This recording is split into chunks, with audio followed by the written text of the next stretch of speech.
پیر کے دن ہم روزہ اس لیے رکھتے ہیں کہ یہ میری ولادت کا دن ہے، تو حضور نے میلاد منایا ہے، روزہ رکھ کے منایا ہے۔ آپ بھی منائیے، روزہ رکھ کے منائیے، بغیر روزے کے منائیے، لوگوں کو کھانا کھلا کے منائیے، قرآن پڑھ کے منائیے، نماز پڑھ کے منائیے، کسی بھی طریقے سے عبادت کر کے میلاد کا اہتمام کر سکتے ہیں۔ نیت کا دخل ہے، ہماری نیت کا دخل ہے۔ میں روزہ اس لیے رکھ رہا ہوں کہ میرے پیارے نبی کی ولادت کا دن ہے اور اس کا ثواب اللہ کے حبیب کی خدمت میں پہنچے۔ میں نماز پڑھوں گا آج کے دن 12ویں ربیع الاول کو کم از کم 50 رکعت نفل نماز پڑھوں گا، اس کا ثواب اللہ کے حبیب کی خدمت میں ہدیہ ہے۔ نیت پر دخل ہے، تو ایسا عمل کرنا جائز ہے نہیں ہے؟ بالکل جائز ہے۔ کیوں؟ اس لیے کہ حضور نے خود کیا ہے۔ اب سوال یہ کہ 12 کو کیا تھا کیا؟ تو میں نے آپ کو بتا دیا، جمعہ کے دن فجر میں حضور نے ایک سورہ پڑھا تھا فجر کی نماز میں، حامیم سجدہ۔ کوئی اگر ہفتے کو فجر میں پڑھے تو جائز ہوتا نہیں ہوتا؟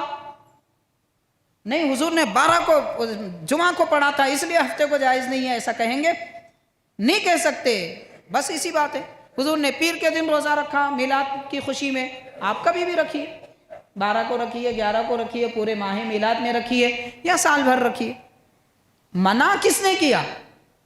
سوال یہ پیدا ہوتا ہے۔ یہ بات میں اس لیے عرض کر رہا ہوں حاضرین، دین کے کچھ اصول ہوتے ہیں۔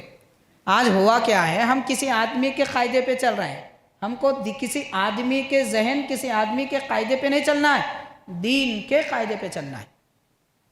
دین کا قاعدہ یہ ہے کہ جب کوئی کام جائز ہوتا ہے کبھی بھی جائز ہوتا ہے، ناجائز ہوتا ہے کبھی بھی ناجائز ہوتا ہے۔ مثال کے طور پر اب مان لیجئے کہ شراب جب حرام ہوئی تھی، آیتیں جب نازل ہوئی تھی، کوئی کہہ سکتا ہے نہیں مکے میں شراب حرام ہوئی تھی، ہندوستان میں پی سکتے ہیں؟ نعوذ باللہ، کوئی کہہ سکتا ہے؟ ارے نہیں بھائی، ہندوستان میں اتری کیا آیتیں بتاؤ؟ یہ کون سوال کرے گا ایسا؟ تو یہ میلاد کے بارے میں بھی سوال بھی ایسے ہی ہے۔ اللہ کا حکم ہے، ہر وقت کے لیے، ہر جگہ کے لیے، ہر مسلمان کے لیے ہے۔ ایک بار شراب حرام کر دی گئی، ہمیشہ کے لیے حرام ہے۔ ایک بار میلاد پر خوشی منانا جائز کر دیا گیا، ہر جگہ جائز ہے، ہر وقت جائز ہے اور ہر مسلمان کے لیے جائز ہے۔ اس میں منع کی کون سی بات ہے؟ تو اگر ایسے چھوٹے چھوٹے عجیب سے قاعدے بنا کر چلیں گے، بہت دشواریاں پیدا ہو جائیں گی۔